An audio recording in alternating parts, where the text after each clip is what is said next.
Have you ever want to know the difference between renting versus owning? Well, on today's video, that's exactly what we're going to talk about. Stay tuned.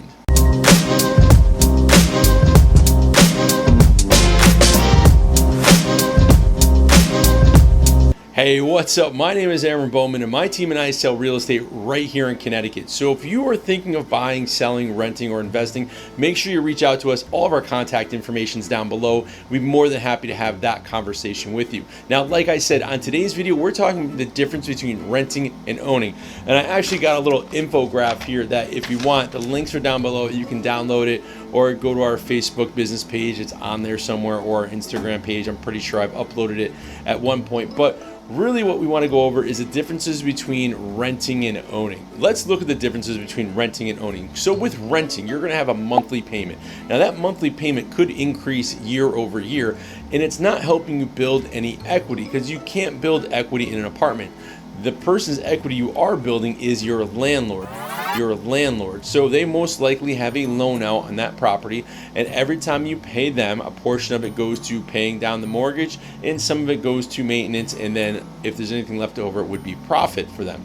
Now the second thing with rentals is you really can't do much with them. You can maybe paint the inside if you get permission from the landlord, but for the most part you're living in what's there. You really can't go and change and make it your own. Now another thing with rentals is there's going to be some fees involved, and the reason why we're doing this video is I recently just helped somebody get a rental in New Britain area, and it made me think, there's a lot of people out there that are in the rental market that might be considering buying and really not sure what the differences are. So with renting, there's going to be a few things that you're going to have to pay for, and that's going to be a credit check and a background history check. Usually there's an application fee anywhere from $40 to $100, and that's going to make sure that you have good rental history, if any, you don't have any evictions or anything like that, and it'll kind of tell the landlord what your credit is and then also your income. Now, on top of that, you're going to have a security deposit. The security deposit could be a month to a month and a half in rent, sometimes more depending on your rental history and credit. Now, the last thing you're going to have is, like I said before, is your monthly rental amount. So every month you're going to pay $800 or $1,000. Here in Connecticut, in like the Hartford, Talon County area, it's about $1,200 a month for rent. Now, that's going to definitely change depending on the area, the location, the size, number of bedrooms, that sort of thing.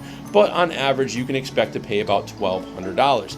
And like I said, that can go up year after year if you stay in that rental any long term. Now let's look at the buying side. So the buying side, there are some things that are similar. You're going to have to do a credit check. You're going to have to work with a mortgage lender to see what you could be approved for.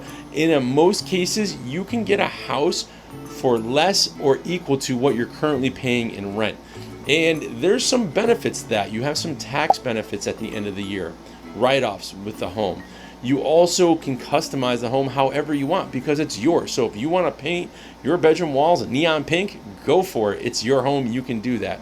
Now, you're also going to have to do, like I said, the credit check. You're also going to have a down payment on the property. So depending on your loan type, if it's an FHA loan, I think it's like 3.5% down. If it's a VA or USDA loan, you can get into those loans for absolutely nothing out of pocket. And if it's a conventional, I believe it's either 10 or 20% down.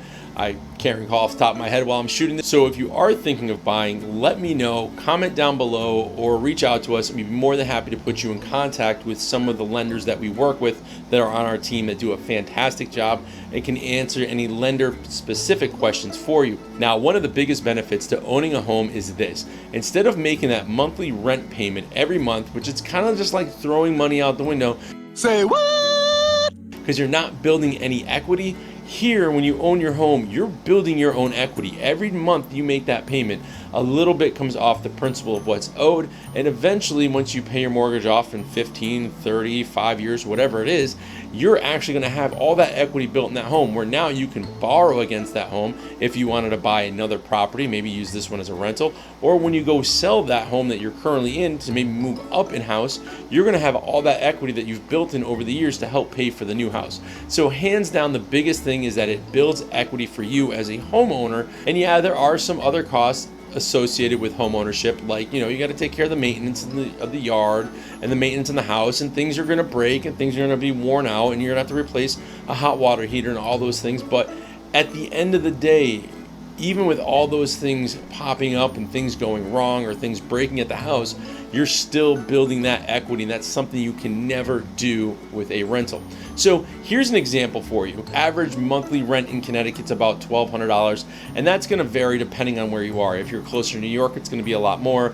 If you're more in a downtown area in one of the cities, that could be a little bit more than if you're out in the sticks somewhere out in the countryside. So let's just keep that in mind. The overall average is about $1,200. Now, if you were to go out and buy a home for $200,000 using an FHA product with 3% down, your monthly mortgage payment, principal and interest, that's going to take care of your taxes and everything like that with the home, is going to be $1,187. So it's actually going to be less than what you would pay for an average apartment here in the Connecticut area. Now, that's huge because not only are you going to get some land with that, more than likely, the fact that you're going to be building that equity and having that home ownership, and the fact that you can do what you want with this property. You can improve it, you can paint it whatever color you want, you can put additions onto it as long as zoning approves it, but you're actually going to be in a better spot than if you were just renting at that same amount. So those are the real differences between owning and renting. And like I said, the biggest one is building that equity